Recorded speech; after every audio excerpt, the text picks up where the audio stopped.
Welcome, you're watching Head to Head. I'm Antonina Antosha with UATV. Ukraine is preparing for the Invictus Games. The international competition for wounded war veterans will take place in October in Sydney, Australia. The Ukrainian team consists of 15 members who were injured in combat in the ongoing war against Russian-backed forces in Donbass. They will compete in 6 categories: athletics, powerlifting, swimming, cycling, simulated rowing, and archery. To talk more about this, we're joined in the studio today by Oksana Horbach. She's a team manager at Invictus Games Team Ukraine. Hello, and thank you for joining us. Thank you very much for inviting me. The team that is participating on the Ukrainian side consists of 15 members that were chosen out of 200 candidates. Exactly. What were the requirements? Well, there is one qualification requirement, which is that all potential members of the Team Ukraine must be participants of the military operations who were injured, traumatized, or got ill during the combat, and that is actually one of the qualification requirements that we had to check. But other than that, we also checked. We performed psychological interviews with each team member, candidates, to determine their motivation, why they participate in Invictus Games, what is their goal. Would they be willing to give back to veteran community? Would be they willing to engage more veterans to sport? Would they be an example, someone who would veterans look up to? And that was determined during the interviews, one-to-one interviews with each candidate.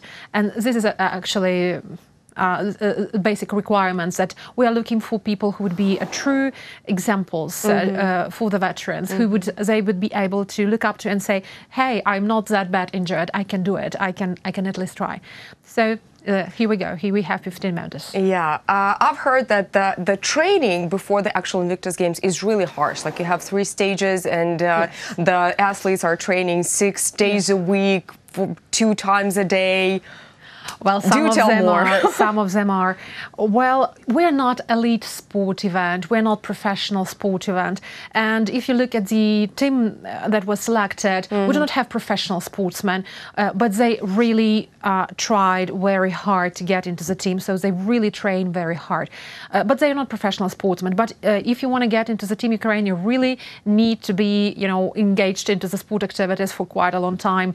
However, it wasn't just about the sport. For us, there are several participants, several members who actually participate in new categories, in new sport categories for us, for Ukraine, which is sitting bicycle, or wheelchair racing, or long jumps on a prosthetics, which I can tell you, Ukrainian Paralympic team is not actually participating at. So we are extending these possibilities not only for the wounded veterans, but I can say for generally injured, disabled people. So that is why we didn't really look how much training was behind this particular sportsman, but rather that he actually is already pushing hard enough, trying these new sports. Because in sitting bicycles, there is hardly any sitting bicycle in Ukraine. You cannot just go online and buy it. You have to buy it from the US and wait for 3 months until it gets to Ukraine. There is not one single wheelchair racer in Ukraine. So that is why we've been looking very, carefully at what kind of background, what kind of example we can show as a team that we selected. Okay, what would you say the team that is going to represent Ukraine this year at Invictus Games represents to you? Who are those people? Well, they. I can honestly, and it's my honor to say that we somehow managed to select people from each agency of the defense and security sector. So we didn't make this a goal. We didn't want to, it wasn't the objective for us to have the representatives of the armed forces, National Guard, State Border Guard, National Police. But you did manage to pick out those people. But somehow we managed to pick up those people. Yeah. And I have to say that not everybody understands, but all these agencies actually combat. So in the east of Ukraine.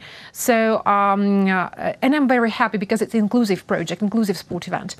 All of them are very motivated. They are currently the training camp right now. They are working very hard every day until June 30th. They're working every day, and they're very motivated. We actually can see how much they grow, how much they improve their results. So I'm quite sure that they will be very successful, and I honestly believe that they will be not only successful in sports perspective, but as human beings, as as personalities. As I have already mentioned, the team consists of 15 members, and there is only one woman. Yes, among those that were chosen to participate in Invictus Games. Tell us. Well, Maya is participating in archery. She's a very ambitious and talented archer. But she started doing this like 3 months ago, maybe 3 to 4 months ago. And I'm actually very happy that she was introduced into the sport by Dmitro Sidoruk, who was a former member of Team Ukraine in 2017, also archer. So, this, connection between Team Ukraine 2017 and Team Ukraine 2018 is very important for us because, veterans are not staying at home, but they go out and try to engage more people into the sports. So Maya is very talented and she improves every day.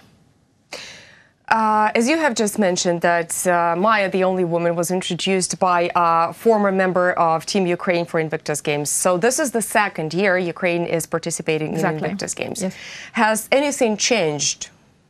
I mean, in the training program or maybe in the number of people who are participating? Maybe you've changed the approach to, I don't know, to getting the athletes prepared psychologically?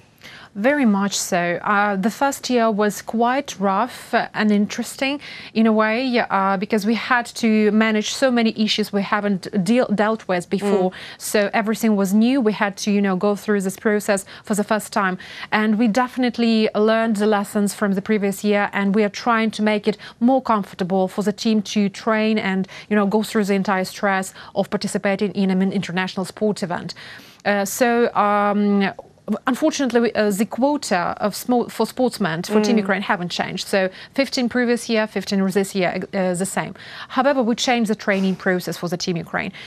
So this year, they will have longer training camps, 2 weeks previous year. This year, it will be 3 weeks. They will have to spend this time 3 times in June, in August, and in October with us. We also invited a psychologist. He's a military psychologist, a former veteran who also participated in combat operations, who is now a psychologist to work with them, to help them to overcome post-traumatic shock, because each of them has it. Even if it's not diagnosed, each of them has it, and we see it through their experience of interacting with media, with us, as organizing committee, with public in general. But I think it's something that will help them in the end. I mean, we put them in conditions in which they have to go out, reach out to people, talk to them. And I'm quite sure that this experience will help them to be, socialize, to get, integrated into social life, more actively after Invictus Games. But ultimately, what we are looking for is that these veterans would come back from Sydney and would continue working with veteran community and engage them into sport and tell them about sport rehabilitation and, engage more wounded veterans and active duty servicemen into the sport. How many wins did the Ukrainian team have last year in Invictus Games? We had 14 medals. 14 medals. It's quite, it's huge, actually. So I've been asking a few sports team in Olympic and Paralympic sports whether this number is somehow significant, and they said yes, because 15 members and 14 medals is like wow.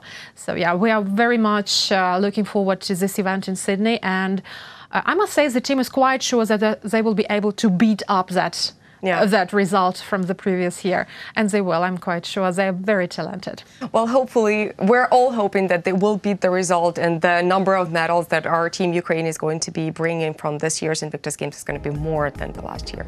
Thank you so much for coming. Thank you so much for telling us.